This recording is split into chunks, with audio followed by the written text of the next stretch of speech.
Good morning, everybody. You're very welcome to another Venn Healthcare webinar with James Woledge this time.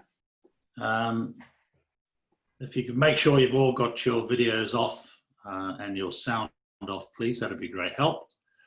James, most of you probably know, is an experienced osteopath from Bury St Edmunds, shockwave specialist and lecturer. His podcasts are very popular.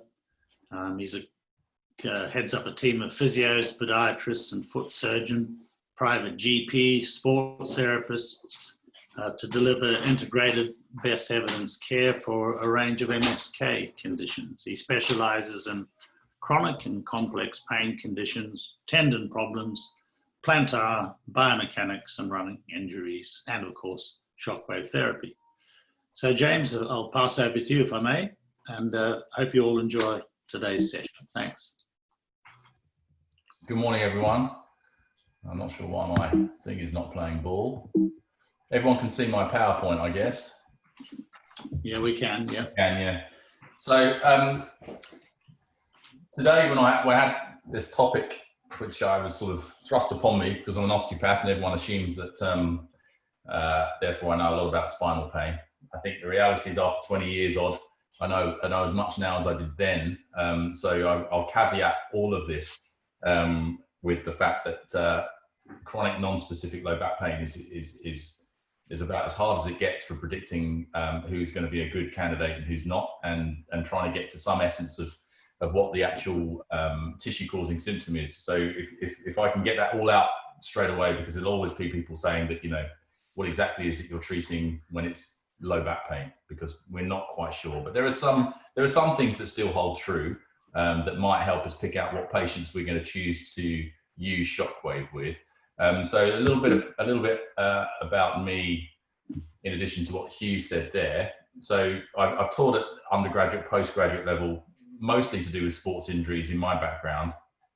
And then about 2013, I got into shockwave through a friend who recommended it. It was the next new thing, and I denied ever having a machine that you plugged in because I was trained to be an osteopath and my hands are the cure-all. But even I, about 2013, was getting, you know, a little bit tired of that concept really.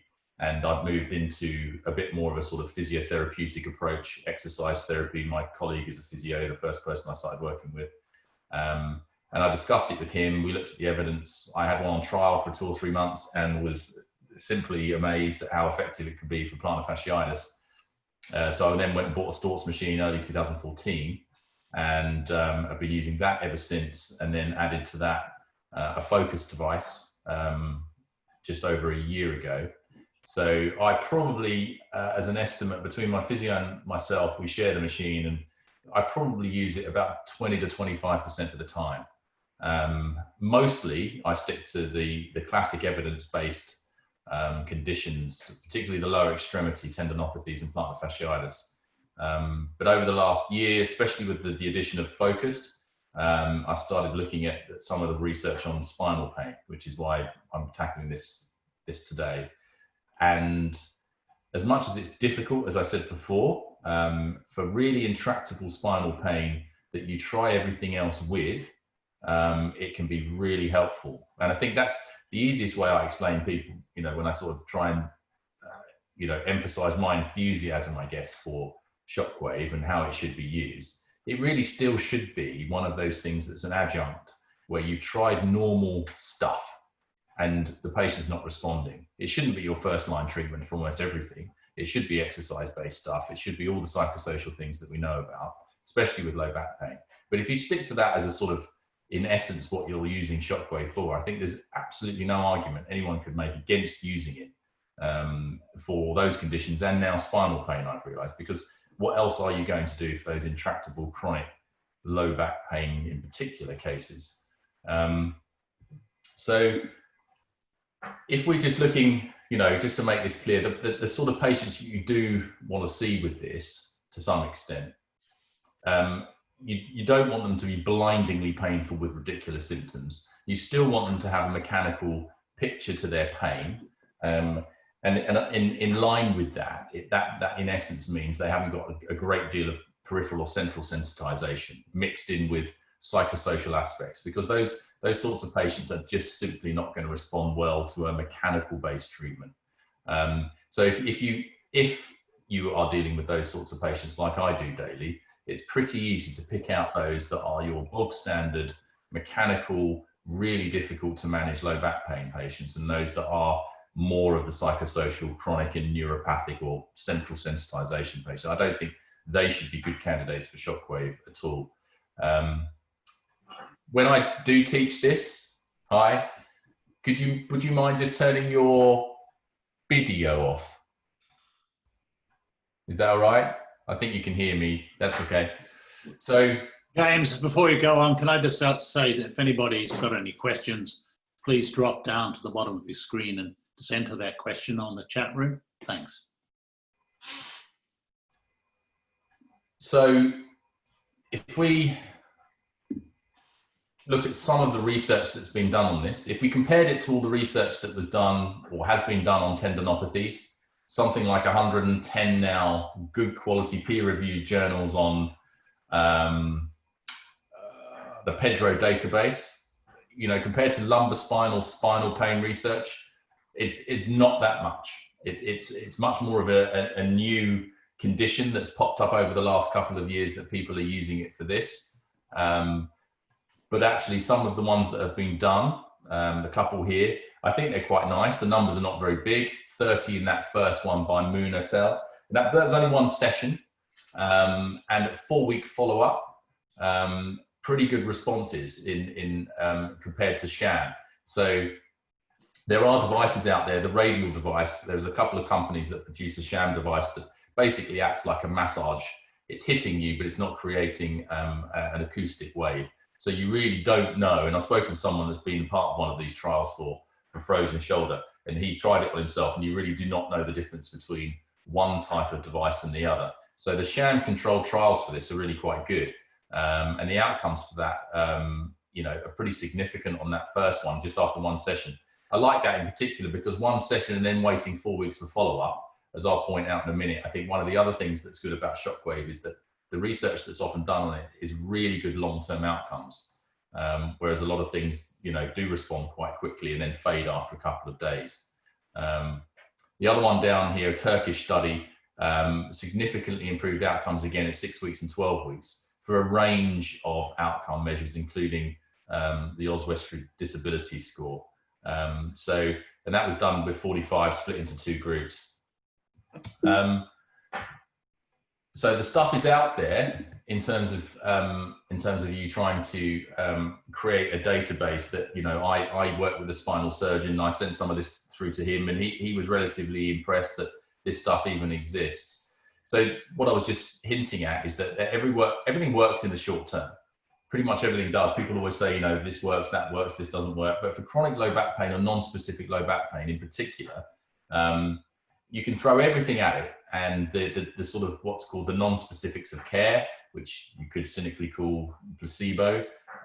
If you're listening to the patient, understanding their pain, understanding their problems, you're going to get somewhat of a short-term outcome that will be reduction in pain, reduced anxiety, moving better, etc., building confidence in the patient and increasing their agency. So again, what I was hinting at is that the trial data that Shockwave brings to the table often is that it has a longer lasting effect than just normal short-term bumps that you get with whether you, like I've done for years, manipulate, click a back, whether you apply a certain rub to the back or whether you do any other electrotherapy. Short-term responses are pretty much always the same. And this is a nice trial that sums up some of those trials that have been done and the mechanisms they think are behind it. So that's worth a read if you're interested in doubting whatever you do that gives short-term responses in low back pain. So this next trial is particularly good because what it's done is say, well, look, if everything works, particularly exercise for low back pain, in this case, they call it stabilization. What happens if you add Shockwave to that group, but not the other group? And then you're ultimately taking out this potential addition of non-specifics of care and all the other things I mentioned. And this one was 10 sessions over 5 weeks. So 2 sessions a week, 2,000 shocks with a radial device at 2.5 bar, which is quite nice, my biggest hang up with research on shockwave is they often don't give details about energy levels, devices, sessions. It's just left to be some nebulous, I did shockwave on that patient and they got better, which is no good to anybody else. So they shammed it, as in shammed the shockwave. So it's particularly good. So they did one treatment. Both groups received the stabilization management stuff, but one had actual shockwave and one had sham shockwave. And good trial to read. Outcomes were really excellent. Long-term follow-up as well. I think that one was up to about 12 weeks. So we have got a bunch of research that basically says if you're reasonably good at picking out those mechanical low back pain patients, albeit non-specific still as we should call it, and they haven't got associated central sensitization, ridiculous symptoms. I would also say if they had ipsilateral low back pain, that from my experience is always a slightly better outcome for whatever we do. That deep, boring central low back pain, when you've been around this sort of stuff for a long time, is that everyone knows that the harder ones to get better. So if you're good at picking out the patients, then you apply reasonable strategies in terms of shockwave with all of the other treatments that you bring into the room, including, you know, the listening skills and all those other things that we know about, then it's an absolutely excellent way forwards, where you've tried things and it's failed. I really think that, you know, like all the other tendinopathies, why wouldn't you choose the non-invasive option first before they're referred into the pain clinic, where they start to have injections, or whether they're starting to go on amitriptyline, nortriptyline, avoiding them going onto opioids. All of those things are necessary sometimes. But if you tried some soft tissue manual work, some manipulation, you've tried the exercise approach and the patient's not responding, it tends to be this leap into that type of treatment approach, which is invasive or medicated. And exactly the same with tendons. You tend to go PRP, steroid injection. Why not try something before that, which is non-invasive, that has no side effects? And when you look at the data as well, it seems to be an unarguable that why wouldn't we try it? So I don't, as Hugh just said, I don't mind anyone popping in with questions along the way. We'll have a Q&A at the end, which hopefully will take up some time, because I have a feeling I'll zoom through this pretty quick. So if anyone wants anything at the time, particularly when I'm teaching in a group, I often have podiatrists. I don't know who's on today, podiatrists, physios, osteopaths, chiros, some surgeons that I've had in the room. So some of the stuff that I'll be talking about will get lost for some people, and some people will be hearing stuff that you'll think is pretty patronizing. So apologies if that's the case. But if for anyone who doesn't really know when I'm mentioning things like the posterior suprailiac spine, then you can pop in and ask a question. So there's nothing yet there, is there, Hugh? Yeah, there's one here from Peter Davis. Do you know what applicator was used on your most recent point there? The one that I'm looking at now? Mm-hmm. No, but I would, default position for all of these things, even amongst the different manufacturers, is the one that we know to be the R15. So there's two major companies that produce most of the shockwave, and their standard for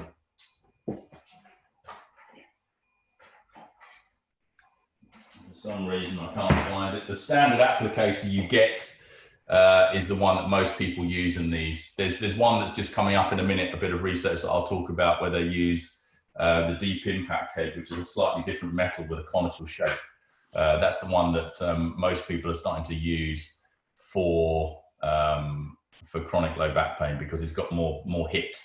That's obviously Stort's. I don't know what other companies are doing, but most applicator heads for general stuff like that would be the R15, as far as I know. But as I said, most of the research will not include those sorts of things. I think partly because the researchers don't want to be aligned with a particular company.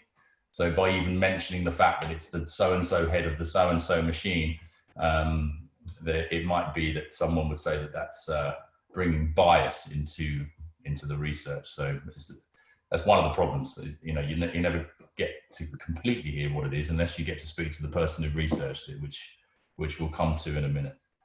Anu asks, is 3M results long enough? Private insurance and NICE allowed? Is what? Sorry, say that again. Is 3M results long enough? What's you referring to? 3M? 3M, 3-month results? I guess, yeah. Yeah, I think 3 months is a great follow-up period of time. I think that's a good period of time. Yeah, I mean anything less than a couple of weeks or a month is fairly insignificant with chronic low back pain. Anything can change for 2 or 3 weeks, no matter what you do. But 3-month follow-ups are pretty good. Yeah, I'd say so. Insurance-wise, second part of that question? Private insurance and NICE. NICE guidelines, no. We've got NICE guidelines for those other conditions, but not for low back pain.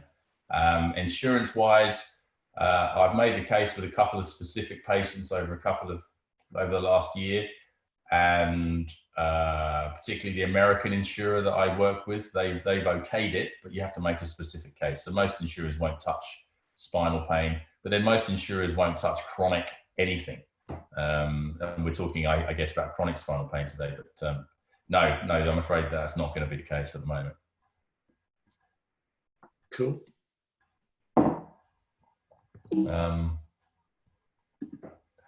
So if you would have asked me, I suppose I'm allowed to have an opinion on these things now because I've been using it so long.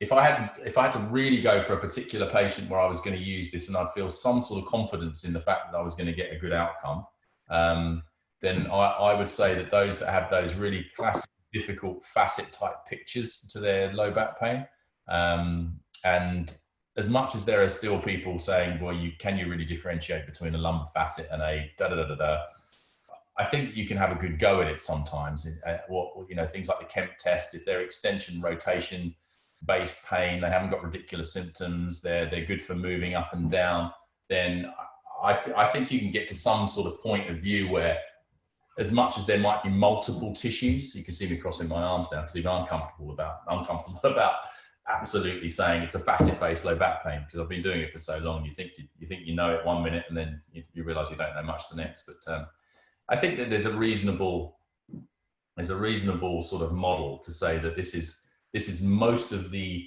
nociceptive input to their low back pain. Most of it is coming probably from the facet, and there are still some good people, some good research that's suggesting that is still the case. So I think there's been this move, which everyone I'm sure listening to me now has seen over the last 10 years.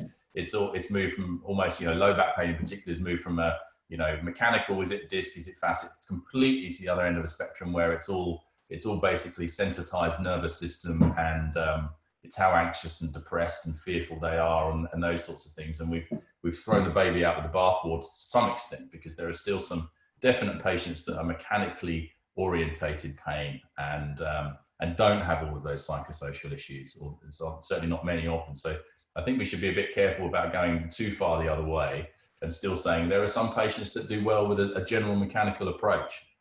It's just about picking them out, really, rather than just applying one broad stroke and saying everyone needs CBT, and actually there shouldn't be any manual treatment to them whatsoever.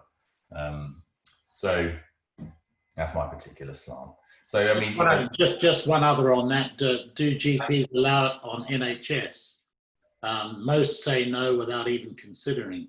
The commissioning GP will refuse anything new. Have you convinced them? Is it cost effective? Not with spinal pain, no. Most GPs will now understand that if there are NICE guidelines for the tendinopathies, they get with the concept of it.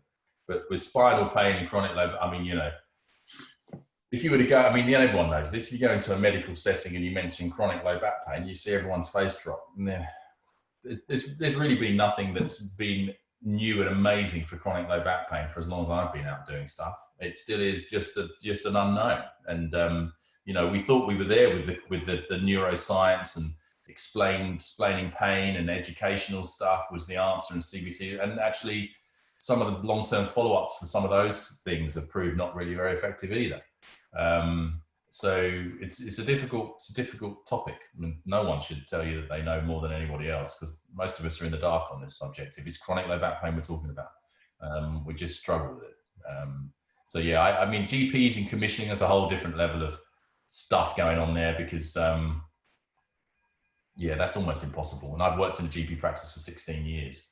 And, you know, they see me for treatment, but, you know, trying to make inroads in terms of getting referrals and trying to establish some sort of model of, you can send me the thing and I can get I mean, never happened. And some of them are good friends of mine. So if someone's lucky enough to break through that, then good luck to them. But I've never found it possible, not with Shockwave. Not by being an individual practitioner or something like that. Most of the people that make inroads into GP and funding are big collectives of physios that come in and take over a whole region like we've had it here in Suffolk. We're talking a massive company that just basically handle all the physio or musculoskeletal stuff for the GPs. So if we go on to just a few things that people don't know about. I mean, this is part of the facet type picture. So these are the sorts of people that will come in and say, you know, when they're standing upright for any length of time, the pain increases, prolonged standings, those sudden movements when they just move from center and they go to move again, they get sharp shooting pains in their spine.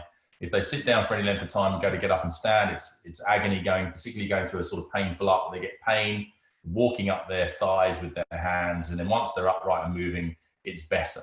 And then they have this sort of Kemp's test. If no one's heard of that, that's basically where you're upright, extending, you're side bending, and then rotating to the same side, and that reproduces their pain. The idea being that, you know, you're taking the facet joint at the back and you're extending onto it, you're then side bending into it, and then you're rotating it. So you're just adding aggravating factors to the facet joint, and it's irritating their pain. And then they'll say, Anu says a GP will allow facet injection costing £700 a go. yeah, well, the GP doesn't allow it. The GP allows the referral into the pain clinic. But yeah, I get the point. The pain clinic is an expensive resource for the NHS. Yeah, that's what they do. And I'm seeing probably more of that, where pain clinics are now doing more injections, particularly into trigger points. That seems to be back in fashion, and they're just stabbing people with steroid and stabbing facets with steroid. Yeah, and then they're using that as a diagnostic procedure mostly, to then go on to denervation, which costs a lot of money for sure. But obviously there are nice guidelines for that still, which is a bit crazy, especially when I show you a bit of research coming up in a minute.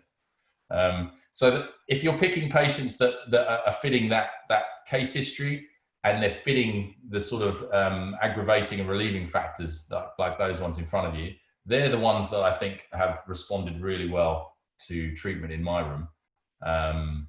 And so that what struck me, this particular research that was done, this is a guy called Thomas Nedelka, who Hugh will know as well. He's one of the teachers for Storts, I think, and he's now, I think, becoming the president of the International Shockwave Society.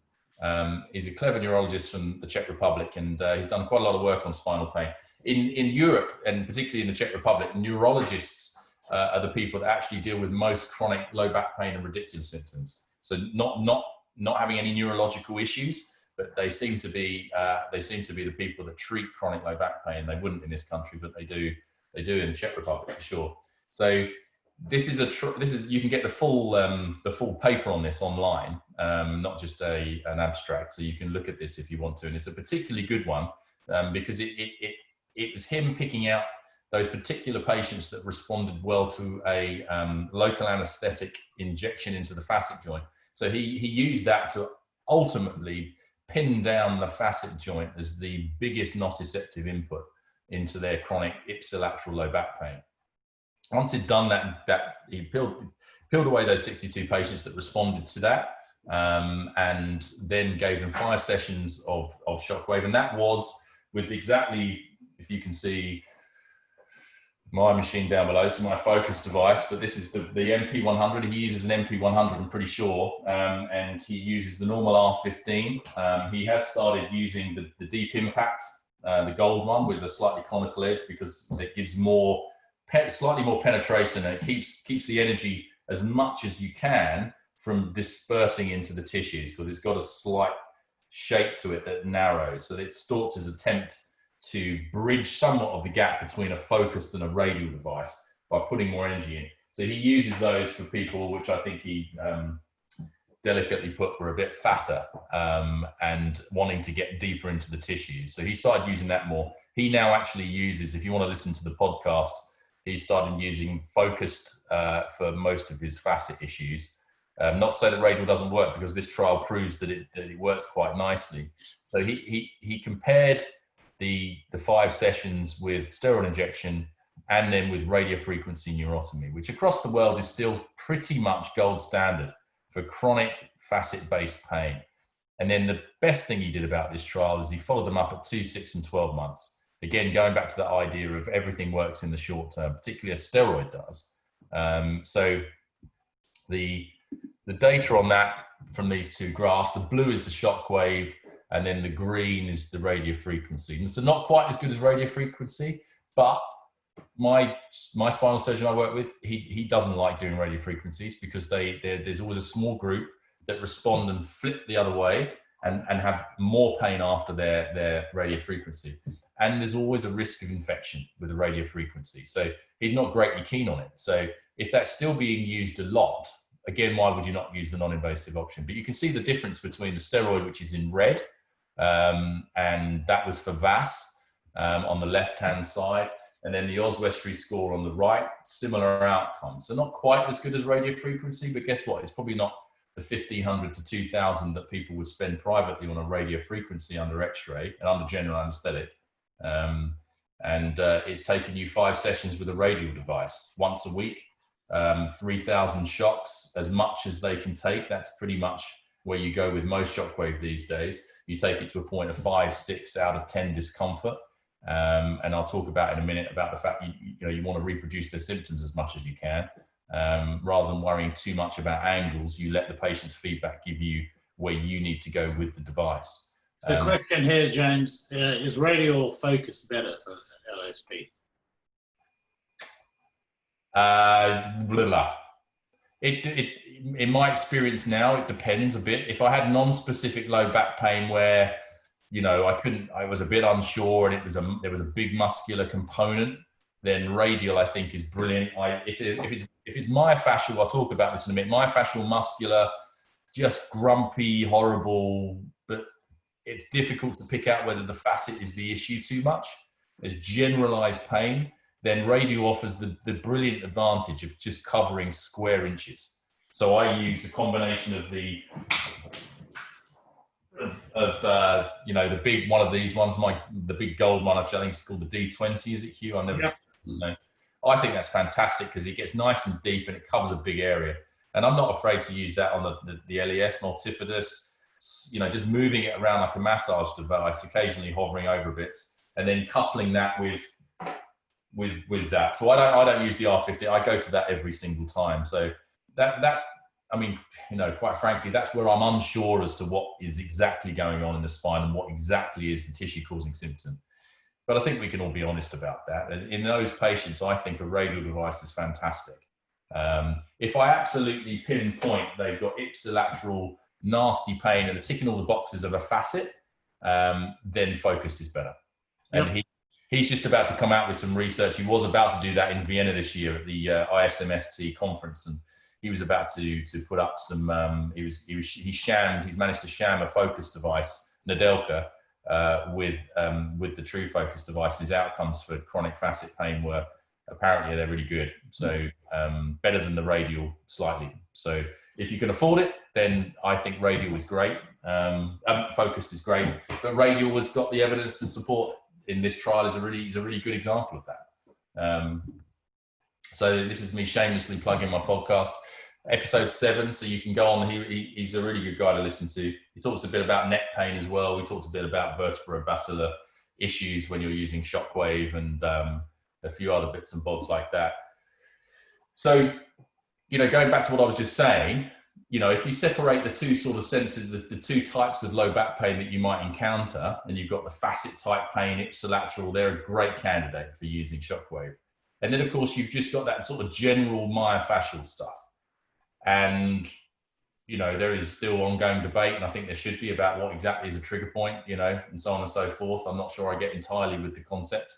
But certainly when I did my dry needling several years ago, what I would use a dry needle for, which is what I use the Shockwave device for now, is a sort of a radar gun to sort of hunt where I think their trigger points are, and then I treat them. And I would do that usually with a needle, but it's laborious, and a lot of patients don't like putting needles into their buttock area or their lumbar spine. So using a Shockwave device now, for me, treating myofascial pain has been brilliant. And I think the amount of patients that have this sort of Venn diagram crossover between, is that just a really grumpy greater trochanteric pain syndrome / glute med tendinopathy that's radiating up, or I think there's often the case where they've got a bit of both, and they have, you know, a Trendelenburg gait because they've got this issue with glute med or whatever else, and then that started knocking into the spine, and you end up thinking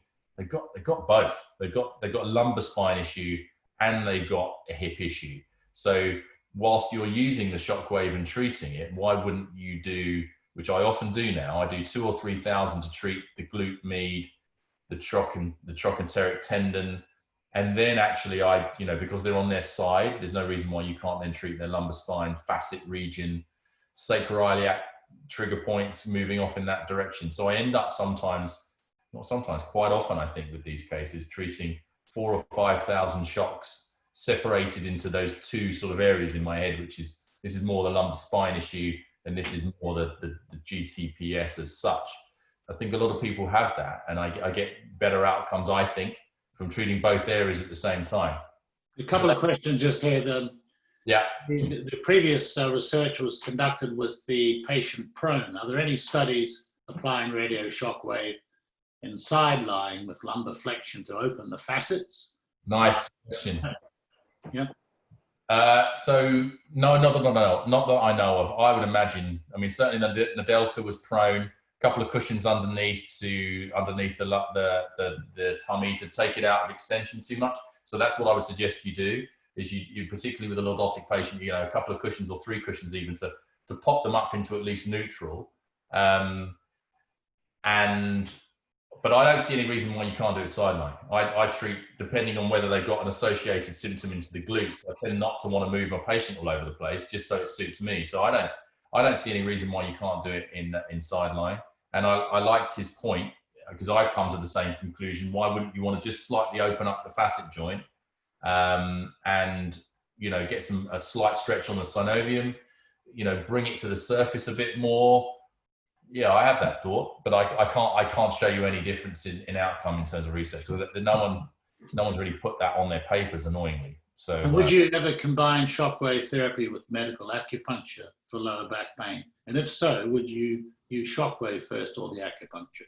I have used it in the past. I don't anymore, and that's because I think that, you know, I would have done the needling back at the start to try to find areas and then use the shockwave on those areas. And now I think I'm better at, so ultimately what you do with, which I'm coming to now, so I would use a low frequency radial device for hunting the areas and reproducing the patient's symptoms. And then once I've found a good point where it's reproducing their symptoms, in this case, you know, pseudosciatica, then I would increase hertz until the centralization occurred. So that, you know, ultimately they're reproducing their leg pain, and then as you keep it on, the leg pain dissolves and it goes back into the buttock area where the trigger point is, which you would do with a needle. I mean, that's what I would do with a needle in the past, but it would take longer. And as I say, patients don't like it so much. So I've given up the needles for a lot of these things. And I would just go to use shockwave for it. I think as well, the reason for that is that shockwave, I think, is probably creating more actual changes in the tissue in terms of blood flow, dispersing substance P, a few other things that we think it might do. Whereas a needle is still, quite frankly, a mysterious thing. You're popping it into a sore bit of muscle, and it's, as much as I can figure, it's just pressing a reset switch. But I don't think you get long-term changes with that. So I've from a biologically plausible point of view, I tend to think shockwave is probably a better way of tackling trigger points and referred somatic pain than dry needling. But that's only my experience. So I don't tend to combine them both anymore. So where was I with that? So in essence, yeah, I use it as a radar gun. And, there used to be, when I did my dry needling, there used to be a concept before that you couldn't get referred pain traveling upwards. Now I know that's a nonsense. So you get good points in the glute med in particular, where if you reproduce their pain into their lumbar spine, that's not uncommon. Pain will travel up from hip to lumbar spine and vice versa. So, old paradigms of referred pain only descends is a nonsense. You can get referred pain traveling up, and of course you can. So I think that some people with ipsilateral low back pain, it's a bit vague and so forth, and you go find some areas into their glutes. I don't care whether it's glute max or glute med. I don't think your nervous system cares a jot whether we've named it glute med, by the way, or glute max. I think it's rubbish. So whatever you find as a trigger point, then I think that then you up the hertz, whether you get referred pain in the leg or referred pain in the back. And then I tell the patient, let me know when all the pain from the back or the leg, i.e. ultimately where you feel your pain distant from the point where I've got the gun, when that disappears, that's the point where I'd turn the hertz back down to 5 to 8, something like that. And then I'd go hunting again for areas that reproduce the patient's pain. And I think it's therapeutic having the patient involved in the process. They quite like it. You're proving that you're listening to them. You're understanding their symptoms. I think the whole thing works really quite nicely. Most of that in sideline because it's easy to get to. Is that okay for everyone as a concept for myofascial low back pain?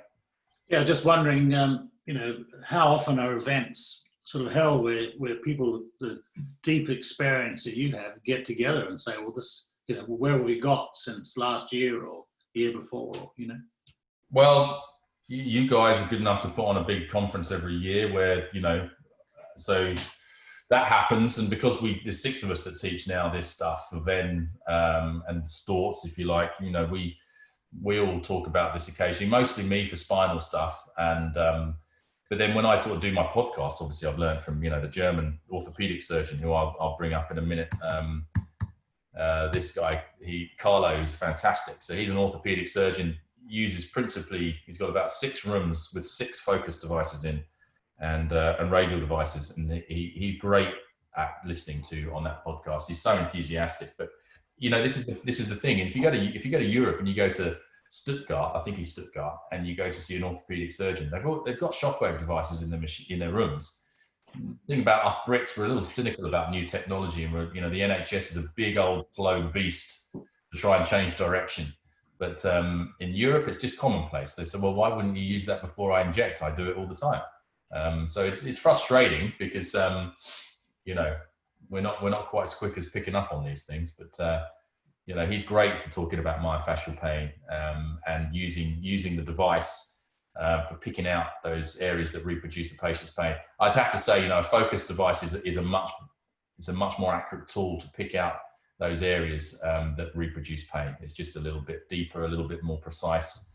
It seems to be better at really ticking the box in the patient's mind as to, that's definitely my pain that I get. No one else has managed to reproduce that. I thought I was going mad, that I felt it deep in my buttock or deep inside my pelvis. And you get those bits with a focus device. That's the really nice thing that I found with having a focus versus radio was a radar gun. The focus device is just superb, and it gets a lot deeper. I think is part of the reason for that. Okay, James, what are your thoughts about your slides going to the participants in this webinar? Going to the what? Sorry. What are your thoughts about your slides going off to participants in this webinar? I asked that on the last one I did, and I think that Ben, who is head of education, I said, I think no. I think there's something where you can send them off. I don't know the answer to that, Hugh. I think that I'm usually okay with it. I think I was told last time from the powers that be that we were not to do it. Okay. I think a way around that, because I haven't got an issue, is if someone wants to email me. So if whoever's asked that question, you want some information from my slides. My email is james@theabbeyfieldsclinic.co.uk. That's james@theabbeyfieldsclinic.co.uk. And then you can email me something pertinent about what slide, or can you send me the information that I'm fine to do that. But I think as a general kind of Venn healthcare PowerPoint slide, I think there was an issue with something. Yeah, fair enough. Good. So there's some good stuff on myofascial research, and this is a good, the Raymond trial here, not trial, sorry, this was a meta-analysis of all the good research that was done back in 2015. So if someone wants to go shoot through some of the research that's been done on that, I mean, there is quite a lot of it. So people, the last webinar I did was on the history of focused and radial shockwave. And unfortunately, quite a lot of the trial data on myofascial stuff seems to be using a focused device. I don't know why that should be, but it is the case. So those ones that you're looking at, the applicator, the focused piezoelectric, the electrohydraulic, Evotron, some of these things don't even exist anymore. But quite a lot of it's on focused. They have tried to, as you can see on some of those, they've tried to equate the relevance of, so focused device is always measured in millijoules per millimeter squared, which is ultimately the way things should be measured. So it allows everyone to look at research and say, that's the amount of energy, that's the amount of shocks. I can reproduce it no matter what device I've got. But ultimately there is a bar equals millijoules per millimeter squared rough ratio. So people can sort of pick at that and say, well, look, if that happened with a focus, I can use my radial and try and get up to 3.5 bar, because that's roughly 0.18 millijoules.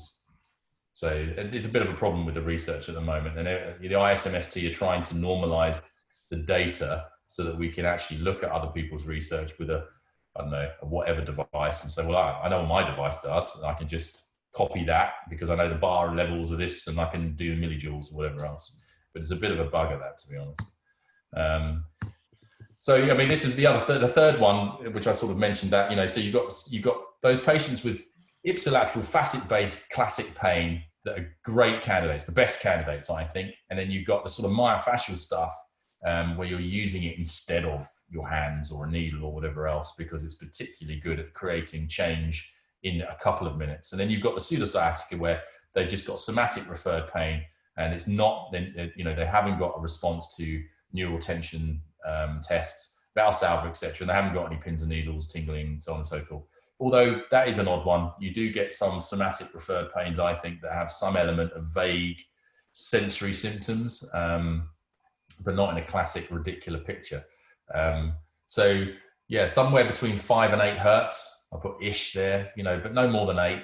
And so you want nice slow inputs in, and the patient will say, yeah, that's doing my pain. And then 12 to 15 hertz when you get a centralization. So any stuff, listen to that podcast. He's great for the myofascial stuff. So that's really it. I think that when I went through the topic again and chronic low back pain, it's a little dull. It's hard to get anyone interested in that subject anymore.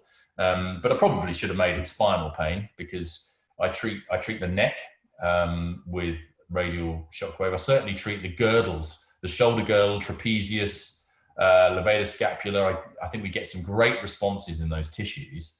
So I haven't done any slides to that, but I'm just airing it now because I know that most people at the end of a normal day of teaching, they're the questions that people are. How do you use it for trapezius? Do you use it for this, that, and the other? So I'm trying to sort of instigate some questions here because people want to know about that stuff.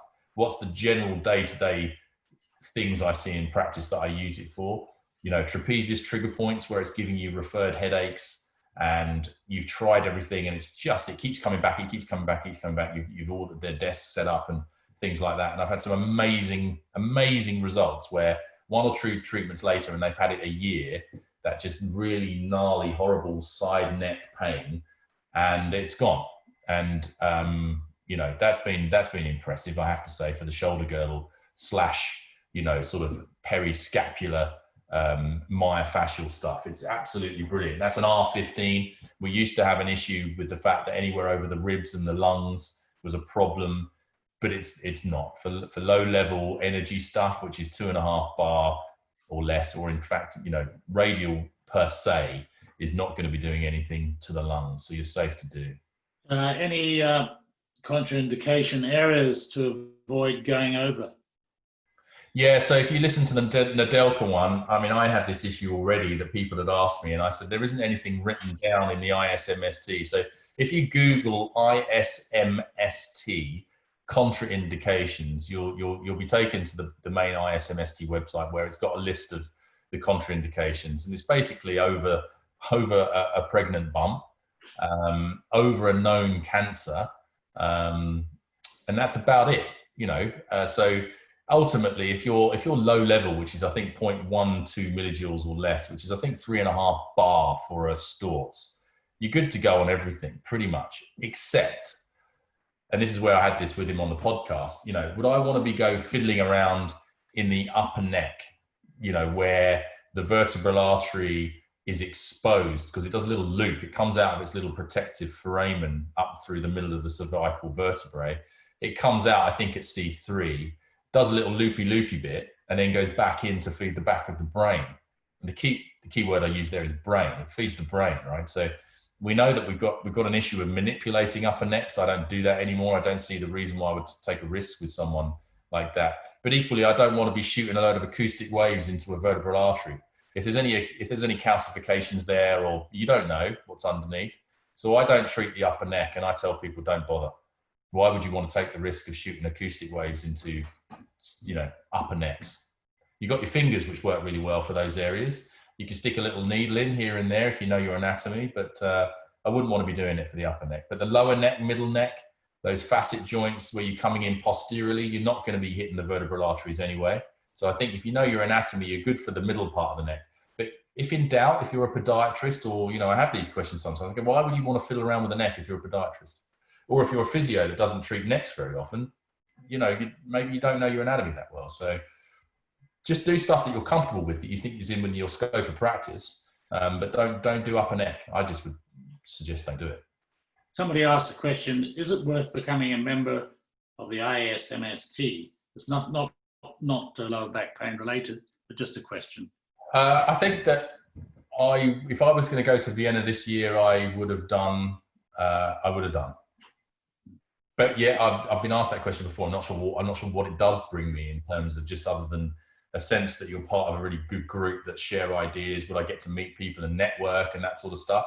I don't think my patients here have ever asked me whether I'm a member of the British Shockwave Society. If I am, that hasn't brought me anything either. So I don't think my insurers ever asked me, and I don't think patients care. But, you know, being part of a research fraternity that you can touch base with this, that, and the other person, I think is probably I was going to do it. Yeah. Brilliant. Thank you very much. No, there was 2 questions. So hang on, if I go into these 2 here, because they were sent to Raminta on Ven, particularly the lumbar-sacral joints. So yeah, I mean, I've answered that one already about the facet joints, I suppose, and it works really well. I think that people often, when I've done some teaching and someone's asked me about lumbar spine, the only thing that people get a bit lost on, which I'm going to be telling people how to suck eggs a bit here, I have my model out here, is that people often totally undervalue the anatomy of the lumbar-sacral joint. So if I can just remind everyone that the best way to find it is if you go iliac crest, if they're lying prone, it changes a bit as well. But if you've got them fairly neutral and you draw a line across the iliac, it's lifted up a bit, James. Oh yeah. If you come iliac crest, you're about L4-5, roughly speaking, coming in. And the facet joint in a normal person that's not very fat is about 3 to 4 centimeters inside. So you do need to be low hertz and lots of bar, whatever you use, because you want penetration. And then you come in slightly obliquely to try and match with the oblique nature of the facet joint. But the lumbar-sacral joint, and also remember with the facet joints, when you listen to Nedelka's trial, he reminds everyone on that podcast that the nerve supply, the recurrent meningeal nerve, it supplies the level above and below. So even if you had a lumbar-sacral joint problems, the best way to find that is if you find PSIS and then take the point on the iliac crest, it's pretty much somewhere between the 2 that you then draw a line in, and that's the lumbar-sacral joint. Most people go fiddling down here and then would immediately say it's my SIJ. It's not. It's your lumbar-sacral joint that's deeply seated right into here. So you come off the PSIS a little bit up, and then you aim obliquely in rather than straight down. And you get much better responses in terms of the patient, I find, saying that's reproducing my pain. It's traveling now down through here, going into my buttock and all the other things that they complain of. So slightly oblique into the facet joint. And if you wanted to use the SP, it still is a good 1.5 inches laterally from the SP that you come in. So it's always useful to remind yourself, and I still do, remind yourself of the anatomy now and then and say, right, okay, so where do I really want to be penetrating the acoustic wave into? But again, listen to Nadelka and the fact that he comes in obliquely. I've tried to get him at some point, we'll try and get him to do some video stuff of him actually, you know, putting the radial device on, the focus device on, so we can learn the nuances from that. But yeah, it's a good place to do it. The other question here, T4, I'm not sure about T4 syndrome, but you know, that's your own take on things. But I use it for that area for sure. And you know, for mid-thoracic, upper thoracic stuff, as a desensitizing tool, as a part of a regimen of stuff that I would do, yeah, I think it works. What I tend to do is, if I find it's, you know, T4, T5, whatever area it is that is reproducing their pain, I then start to work laterally. And you tend to find little trigger points through, whether they be rhomboids, middle traps, and you tend to work through that area again, using it as a radar device. Just, you know, is that reproducing your pain? Is that sending that weird symptom into your shoulder or chest, et cetera, et cetera. I don't really get too much into the whatever a trigger point is, like I said before, but if it reproduces their pain, that's massively therapeutic, regardless of what the actual pathophysiology of a trigger point is. If the patient feels like you've reproduced it, you're onto a winner, because they feel like you found the problem, and then you just numb it out with high hertz, and then move on to the next area. One more question here. Are there specific qualifications needed to use Shockwave as a sports massage therapist? Ooh, the hottest topic at the end of the whole thing, right? I don't know. You'd have to ask your governing body. I think that my own take on Shockwave is that it's becoming a bit of a one-hit wonder. If you don't know what else to do, you're going to stick Shockwave on something, and that worries me a bit, because ultrasound became like that, and it cheapened it. I think that you've got your own sense of responsibility that says, I see enough of these patients, and I've done enough learning to make me qualified to treat this person's lumbar spine or this person's large toe, or whatever it is. I think your comments on the higher neck a minute ago are very pertinent, you know? Yeah. So it's ultimately your responsibility as a practitioner in the room that, you know, the main thing is that you're ticking the box for the insurer. Your insurance company knows you're using Shockwave on these particular conditions. I guess that's, everyone should be doing that anyway. And it should just be your own sense of like, you know what, I only see 3 plantar fasciitis a year. You know what, I'm going to send them someone down the road that sees 10 a week. There is that. I mean, my physio and I separate conditions out like that. He's great at shoulders, loves them. And I, over time, have become de-skilled at them. So I don't treat shoulders with, pretty much I don't treat shoulders with Shockwave now. I just say, go see Tom, because he'll support it with the exercises that are good and everything else. And I've backed off that, but he'd send me the lumbar spine stuff. So I don't think it's necessarily about the profession per se. I think it's more about your scope of practice and your own skill set and your own sense of responsibility. There isn't anything actually at the moment that says one person can or can't use Shockwave. That might come in Europe for certain years. You can't buy or use a Shockwave device unless you're, I think, a doctor still in Germany, for instance, or a hycopractor, as they're called, which is somewhere between an osteopath and a doctor, or a chiropractor and a doctor.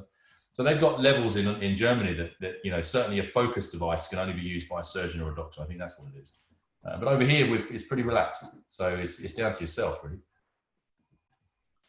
Great. Well, there's no more questions here in the chat room. And James, so my email is james@theabbeyfieldsclinic.co.uk. It's pretty, you can Google it, you know, and you can Google it on the podcast. If you just go into iTunes, that's where the podcast is, iTunes. And if you just put Shockwave Therapy, I come up. I don't think anyone else on.